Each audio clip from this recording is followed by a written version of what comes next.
C'est bon? Allez-y. L'ordre du jour appelle l'examen du projet de résolution de mise en accusation devant la Haute Cour de justice de l'ancien ministre Ismaïla Madior Fall. Man nga ñu lire le rapport du projet de résolution.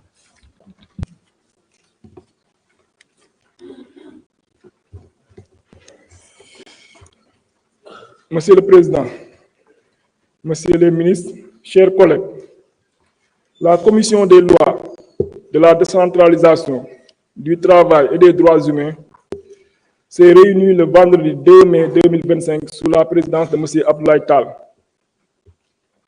président de la dite commission, à l'effet d'examiner le projet de résolution portant mise en accusation devant la Haute Cour de justice de M. Ismaïla Madior Fall, ancien ministre de la Justice, garde des Sceaux.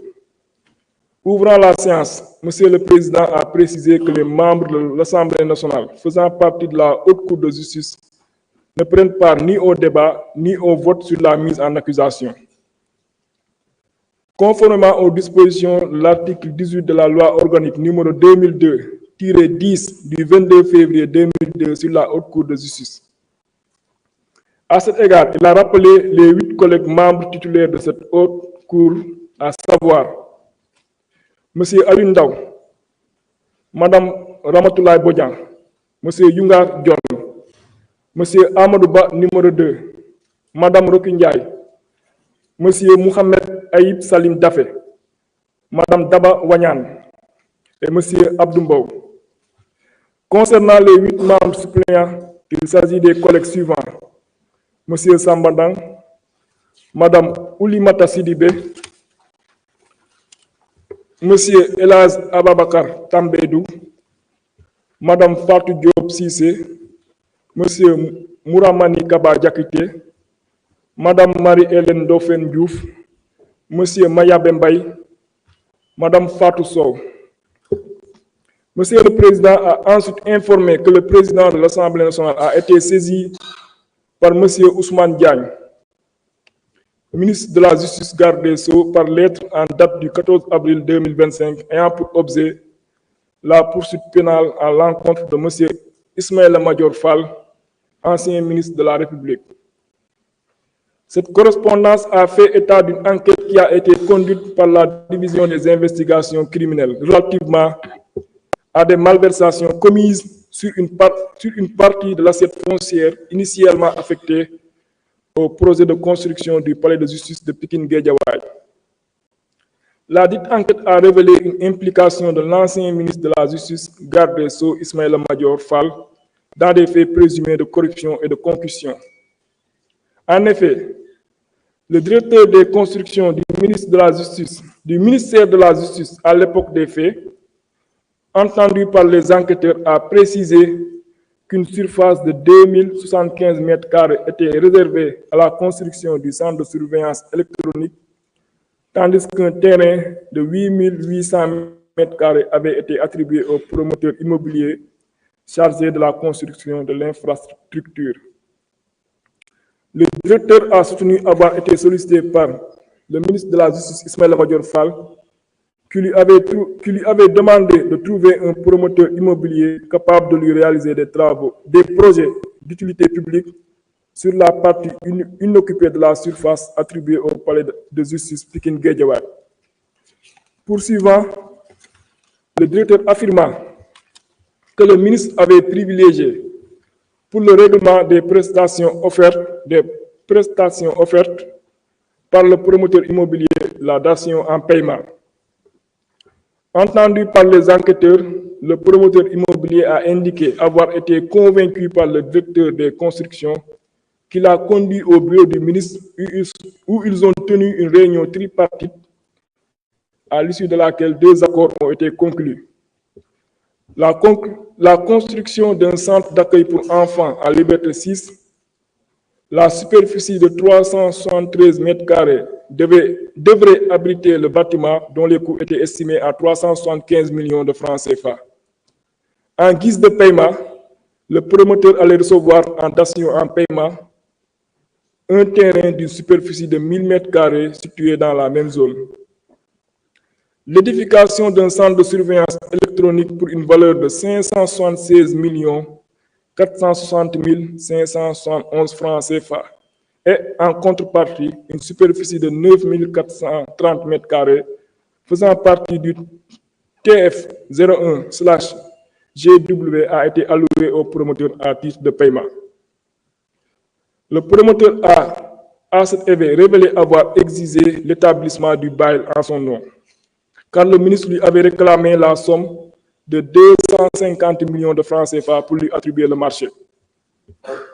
Il a ajouté avoir été rappelé quelques jours plus tard par le ministre qui l'invitait à se rapprocher du gouverneur de Dakar et du directeur des domaines d'alors pour l'établissement du document qui lui a été remis en juin 2023.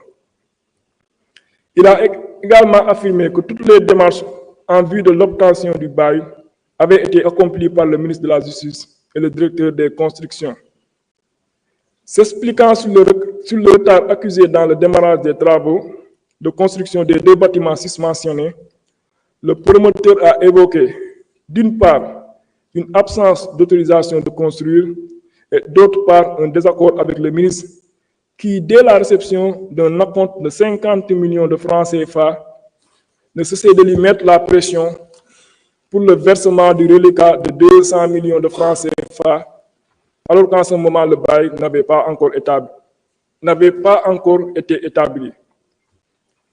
Il a soutenu que le refus de solder le reliquat aurait conduit l'ancien garde des Sceaux à mettre un terme aux accords convenus. Ainsi, selon l'article 101 de la Constitution, le Premier ministre et les autres membres du gouvernement sont pénalement responsables des actes accomplis dans l'exercice de leurs fonctions et qualifiés crimes ou délits au moment où ils ont été commis. Ils sont jugés par la Haute Cour de justice.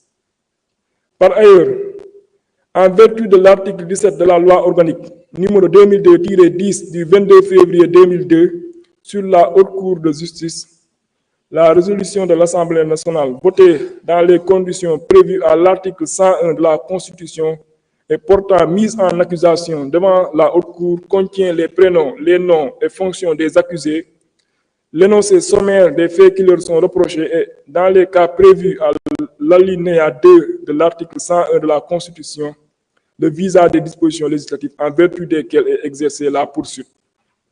À l'issue de l'enquête de police portant sur l'assiette foncière affectée au ministère de la Justice pour la construction du tribunal de grande instance de Pikine-Guédiawaye, des présomptions graves et concordantes de corruption passive et de concussion pèsent sur l'ancien ministre Ismaïla Madior Fall, faits prévus et punis par les articles 156, 157, 159 et 160 du Code de procédure pénale. Sous le bénéfice de ces considérations, Monsieur le ministre de la Justice, garde des Sceaux, sollicite, conformément aux dispositions citées ci-dessus, sa mise en accusation devant la Haute Cour de justice. Prenant la parole, certains commissaires ont regretté l'absence du ministre de la Justice Ousmane Diagne, qui devait prendre part aux travaux afin de répondre aux interpellations des députés. Selon eux, la demande transmise par le garde des Sceaux semble être légère puisqu'elle s'est fondée sur de simples dénonciations de faits présumés de corruption émanant d'une tierce personne qui se révèle être le corrupteur. Parallèlement, ils ont soutenu que compte tenu du fait que la convocation de la Commission des lois, de la décentralisation, du travail et des droits humains a pour objet l'examen du projet de résolution portant mise en accusation, il fallait non seulement mettre à la disposition des commissaires le dit texte en mentionnant tous les faits reprochés à l'ancien ministre, mais également l'ensemble des documents y relatifs. En revanche, d'autres commissaires se sont félicités de cette procédure qui s'inscrit en droite ligne de la bonne gouvernance. Ils ont, dans ce sens, indiqué que l'Assemblée nationale est parfaitement habilitée à la mettre en œuvre conformément au texte en vigueur. Ils ont, en outre, indiqué que selon les déclarations relatées dans la demande transmise à l'Assemblée nationale, l'ancien ministre Ismaïla Madior Fall est bel et bien impliqué. D'ailleurs, ce dernier s'est déjà exprimé à travers une chaîne de télévision privée et n'a pas nié les faits reprochés. Ils ont également fait savoir que l'analyse attentive du dossier concernant les mises en cause laisse apparaître, au-delà des faits de corruption passive et de concussion, d'autres chefs d'accusation susceptibles d'être visés, comme la tentative d'escroquerie, le blanchiment de capitaux, l'extorsion de fonds, la corruption, l'association de malfaiteurs, la prise illégale d'intérêts, la tentative d'extorsion de fonds et de corruption. Par ailleurs, dans le souci de permettre aux commissaires de mieux comprendre cette procédure de mise en accusation, il a été demandé de faire le rappel historique de la Haute Cour de justice. En réponse aux différentes interpellations exprimées, Monsieur le Président Abdoulaye Tall a d'emblée fait un rappel historique succinct de la Haute Cour de justice et du cadre juridique qui régit son fonctionnement et son organisation.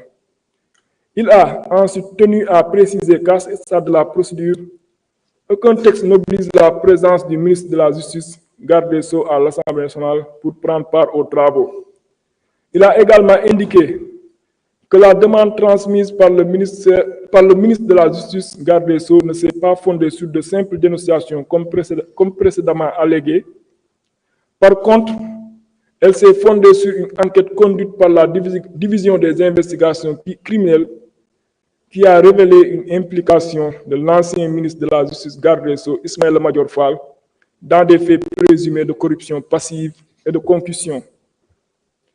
À ce niveau, il a fait savoir qu'il appartient à l'Assemblée nationale de retenir la qualification juridique des faits reprochés, conformément à la loi organique sur la Haute Cour de justice précitée.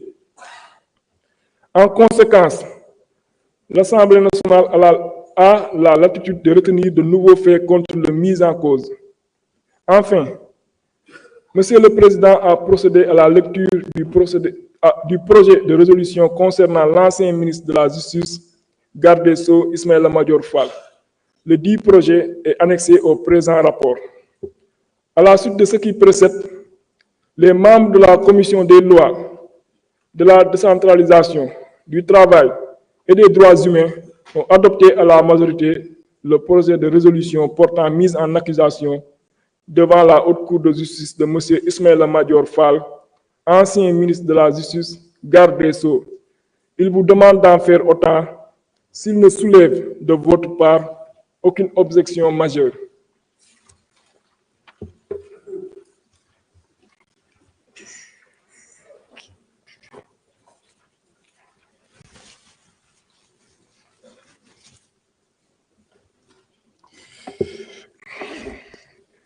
Je m'en vais lire le projet de résolution.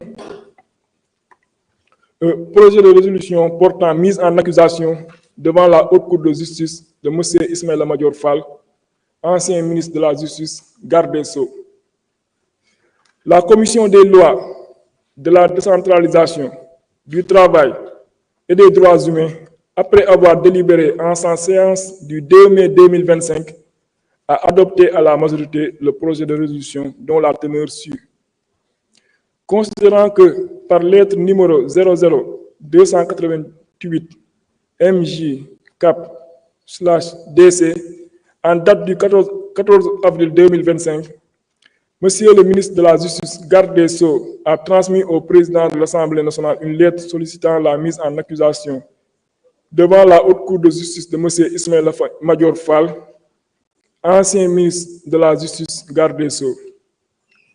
Considérant que par lettre numéro 3666 en date du 24 septembre 2024, Monsieur le procureur de la République, près du tribunal de grande instance de Pikine-Guédiawaye, a saisi la division des investigations criminelles pour l'ouverture d'une enquête contre Cheikh Gueye, représentant de la société Technologie Consulting Service, TCS, et éventuellement toute personne impliquée relativement à l'accaparement de l'assiette foncière du tribunal de Pikine-Guédiawaye Des faits, il ressort que suivant décret numéro 2020-1281 du 8 juin 2020, l'État a affecté au ministère de la Justice une assiette foncière de 2 hectares 85 ar 14 centièmes sur le plan d'urbanisme du développement PUD de Guédiawaye pour réaliser le palais de justice de Pikine-Guédiawaye.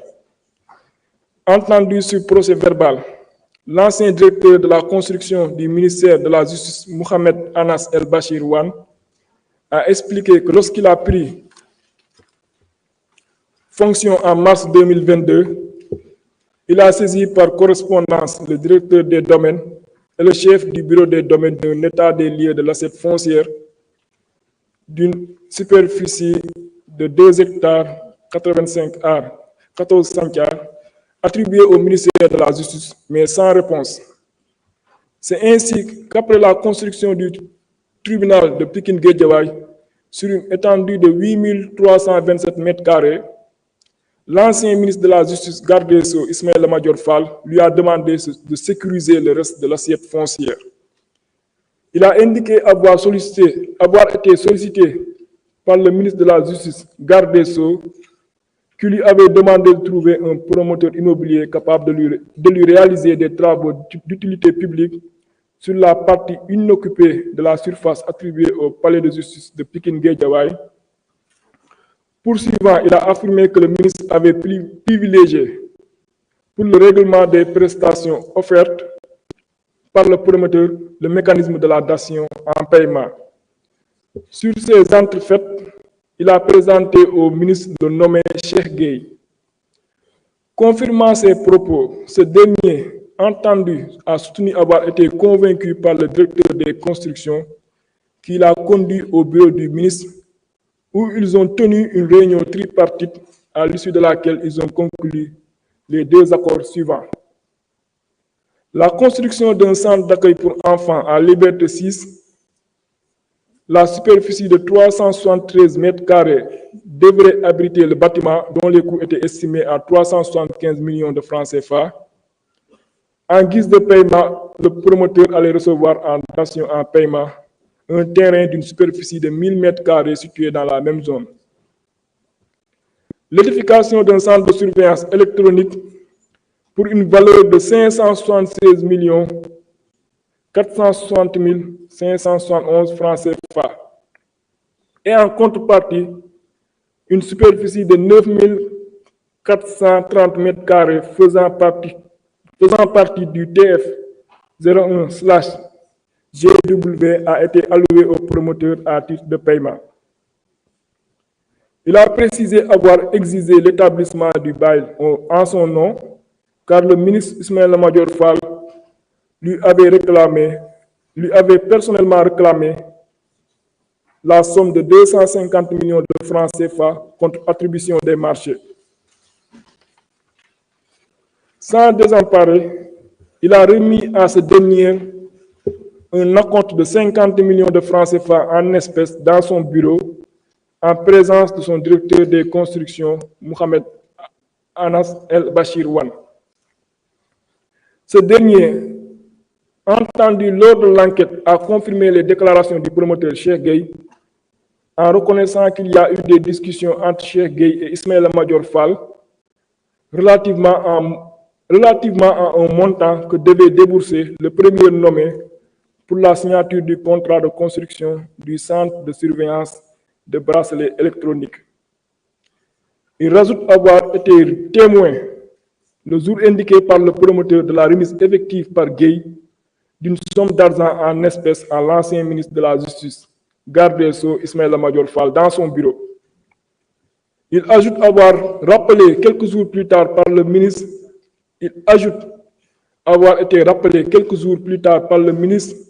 qui l'invitait à se rapprocher du gouverneur de Dakar et de Mamadou Gueye, directeur des domaines, pour l'établissement du document qui lui a été remis en juin 2023. Il a signalé que toutes les démarches en vue de l'obtention du bail ont été accomplies par le ministre de la Justice, garde des Sceaux et le directeur des constructions. Quelque temps après la remise de cette somme, le promoteur Cheikh Gueye a soutenu que le ministre voulait le contraindre à lui remettre les 200 millions de francs CFA restants en espèces, ce qu'il a refusé du fait des lenteurs dans la délivrance du bail. Le ministre lui a alors restitué ses 50 millions de francs CFA tout en lui indiquant qu'il allait annuler le bail. Le directeur des constructions, M. Wan, a confirmé à l'enquête avoir lui-même procédé à la restitution des fonds sur demande du ministre.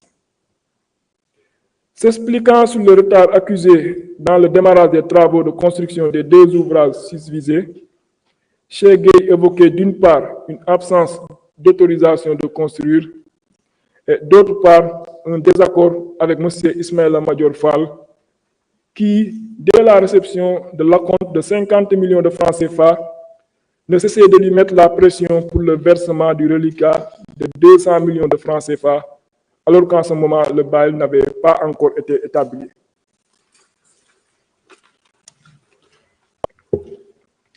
Il a soutenu que le refus de solder le reliquat a conduit l'ex-ministre de la Justice, garde des Sceaux, à mettre un terme aux accords convenus. Il résulte de l'enquête de police portant sur l'assiette foncière affectée au ministre de la Justice, garde des Sceaux, pour la construction du tribunal de grande instance de Pikine-Guédiawaye, une violation manifeste du Code des marchés publics. En effet, en attribuant les marchés de construction au promoteur Cheikh Gueye, en gré à gré, sans appel d'offres, le ministre de la Justice, garde des Sceaux, Ismaïla Madior Fall, a délibérément violé les articles 6, 54 et 77 du Code des marchés publics. Mieux, il y a eu une volonté manifeste de cacher ces marchés, car le même DAGE du ministère de la Justice au moment des faits, M. Abdoulaye a soutenu ignorer totalement leur existence. Par ailleurs, en usant de la dation en paiement comme mode principal de rémunération du promoteur Cheikh Gueye, le ministre de la Justice, garde des Sceaux, a délesté le patrimoine foncier du ministère en violation du décret numéro 2020-1281 du 8 juin 2020 portant affectation de l'assiette foncière. En procédant ainsi, le ministre a en outre violé l'article 24 du Code des obligations de l'administration qui définit les principes fondamentaux de l'efficacité de la commande publique, le tout sans préjudice des fautes pénales par lui commises. Considérant que selon l'article 101, alinéa 2 de la Constitution, le Premier ministre et les autres membres du gouvernement sont pénalement responsables des actes accomplis dans l'exercice de leurs fonctions et qualifiés crimes ou délits au moment où ils ont été commis, ils sont jugés par la Haute Cour de justice. Qu'en vertu des dispositions de l'article 17 de la loi organique numéro 2002-10 du 22 février 2002 sur la Haute Cour de justice, les poursuites sont exercées suite à une résolution de l'Assemblée nationale votée dans les conditions prévues à l'article 101 de la Constitution et portant mise en accusation devant la Haute Cour de justice.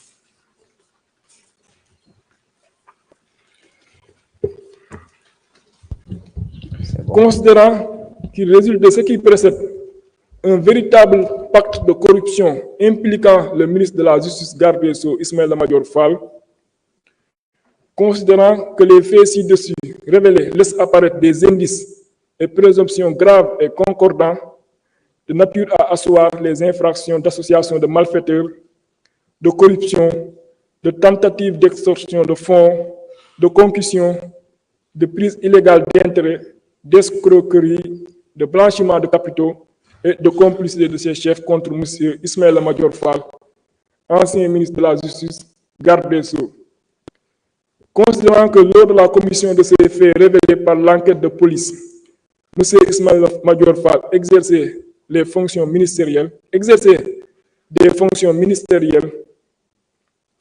considérant que ces faits sont prévus et punis par les articles 238 239, 159, 160, 162, 372, 156, 157, 379, 45 et 46 du Code pénal et la loi organique 2024-08 du 14 février 2024 relative à la lutte contre le blanchiment de capitaux, le financement du terrorisme et la prolifération des armes de destruction massive, abrogant et remplaçant la loi numéro 2018-03 du 23 février 2018 relative à la lutte contre le blanchiment de capitaux et le financement du terrorisme.